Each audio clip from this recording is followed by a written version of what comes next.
राधे राधे भक्तों। सबसे पहले तो आपको आने वाली कृष्ण जन्माष्टमी की ढेर सारी शुभकामनाएं। कृष्ण भक्तों के लिए साल का सबसे बड़ा दिन पर्व होता है, महापर्व होता है, जब कृष्ण जन्माष्टमी में हम अपने लड्डू गोपाल का जन्म उत्सव मनाते हैं।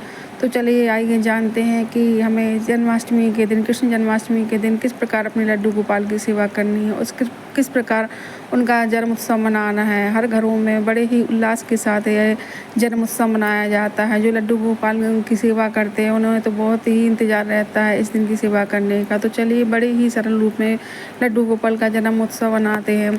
सब जैसे आप रोज़ सुबह अपने लड्डू गोपाल को, कान्हा जी को बड़े ही प्यार से जगाते हैं, उसी प्रकार आप जगाइएगा। सुबह उन्हें अगर आप दूध पिलाते हैं तो उन्हें दूध पिलाइएगा और स्नान कराइएगा। अगर आप स्नान पंचामृत से कराना चाहते हैं तो आप दोनों समय पंचामृत से स्नान करा सकते हैं। अगर आप सुबह सादा जल से भी स्नान करा सकते हैं तो सुबह आप उन्हें सादा जल से भी स्नान कराइएगा और उन्हें सुंदर सी पोशाक पहनाइएगा। पोशाक पहनाने के बाद आप उन्हें भोग प्रसाद लगाइएगा। कान्हा जी का प्रिय भोग है माखन मिश्री। अगर आप सुबह माखन मिश्री का भोग नहीं लगा सकते हैं तो कोई बात नहीं, आप फल और मिठाई का भी भोग लगा सकते हैं और उनकी आरती करिएगा। और इस दिन उन्हें इत्र सेवा ज़रूर दीजिएगा और उन्हें मोर पंख ज़रूर लगाइएगा, मोर मुकुट में मोर पंख लगाइएगा और उनके पास बांसुरी रखिएगा।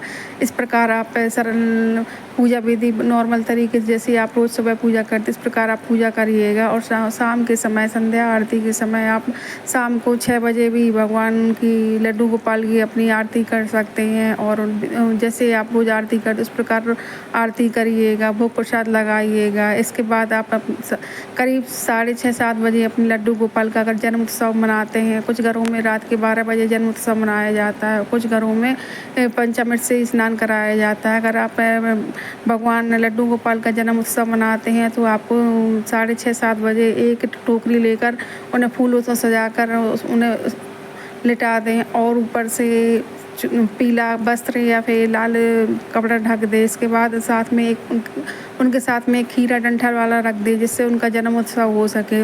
और जैसे ही घड़ी में 12 बजे तो आप घंटा घड़ियाल के साथ नहीं हो सके तो आप ताली के द्वारा भी उन्हें जगा सकते हैं। घंटी शंख के द्वारा हाथी घोड़ा पाल की जय कन्हैया लाल की इस प्रकार कहते हुए, ताली बजाते हुए उन्हें उनका जन्म उत्सव कराएं। इसके बाद आप टोकरी से निकाल कर उन्हें स्नान कराएं। स्नान कराने का सबसे पहले तो आपको उनका पंचामृत से स्नान कराना है और नाल छेदन करना है। जैसे बच्चे की नाल काटी जाती है उसी प्रकार आपको सिक्के से बड़े जो आपने खीरा लिया है, नाल वाला खीरा, उससे उनको वो करना है। इस प्रकार करने से नाल छेदन हो जाएगा और भगवान कृष्ण का जन्म उत्सव हो जाएगा। इसके बाद आपको पंचामृत से स्नान करना। पंचामृत में दूध, दही, शहद 5 चीज़ों से स्नान करना है। इस प्रकार आप स्नान करने के बाद उनका सुंदर सा श्रृंगार करिएगा, नई पोशाक पहनाइएगा। अगर हो सके तो आप दोनों समय, सुबह के समय और रात्रि में भी पोशाक पहनाइएगा। अगर नहीं पहना सकते तो आप शाम के समय सुंदर से सुंदर पोशाक पहनाइएगा। उन्हें बहुत ही प्यारा श्रृंगार करिएगा।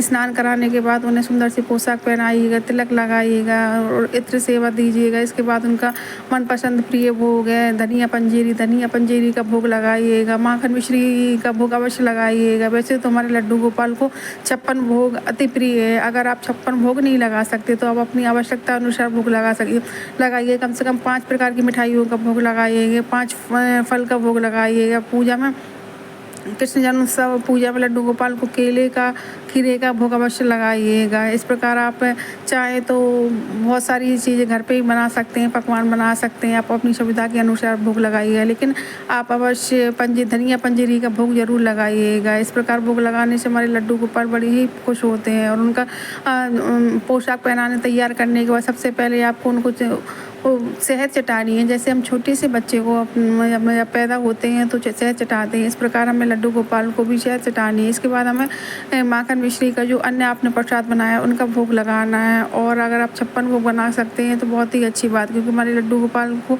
56 भोग बहुत ही प्रिय है। इस प्रकार आप भोग लगा सकते हैं और अपनी आरती करिएगा। और लड्डू गोपाल की प्रेम पूर्वक आरती करिएगा।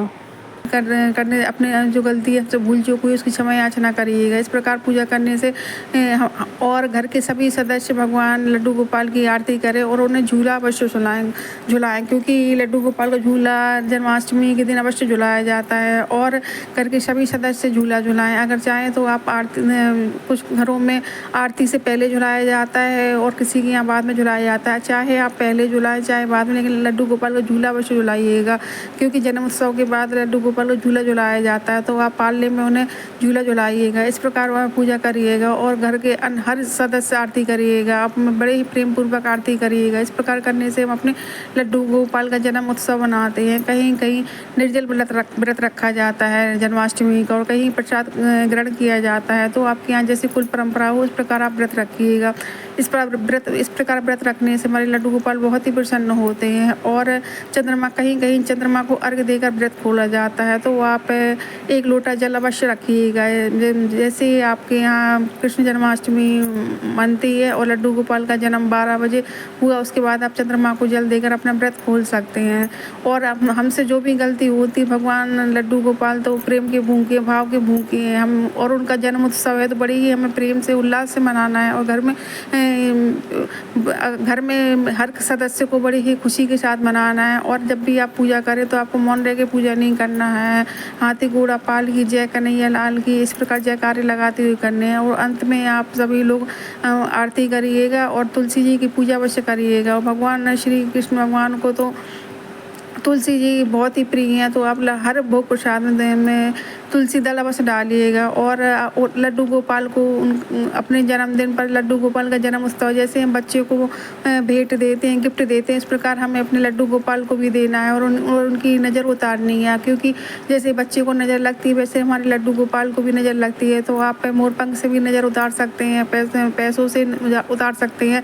5 बार उतार के उनको रख देनी। और लड्डू गोपाल को जो आज पैसे चढ़ाए जाते हैं वो लड्डू गोपाल के होते हैं, तो आप इस प्रकार लड्डू गोपाल को गिफ्ट दे सकती हैं। नहीं तो आप पैसे चढ़ाकर भी रख सकती हैं, तो उन पैसों से लड्डू गोपाल के लिए कोई अच्छा सा गिफ्ट ले आएँ। इस प्रकार आप लड्डू गोपाल की जन्माष्टमी में पूजा अर्चना कर सकते हैं। बड़ी साधारण विधि से पूजा मैंने बताई, इस प्रकार आप कर सकते हैं। और अंत में लड्डू गोपाल से क्षमा मांगेंगे और आरती कुंज बिहारी की इस प्रकार आरती करते हुए और भगवान के जयकारे लगाते हुए पूजा करिए। और अंत में प्रसाद से धनिया पंजीरी से व्रत खोलिएगा। राधे राधे। अगर आपको वीडियो जरा भी अच्छी लगती है तो आप लाइक और शेयर करें।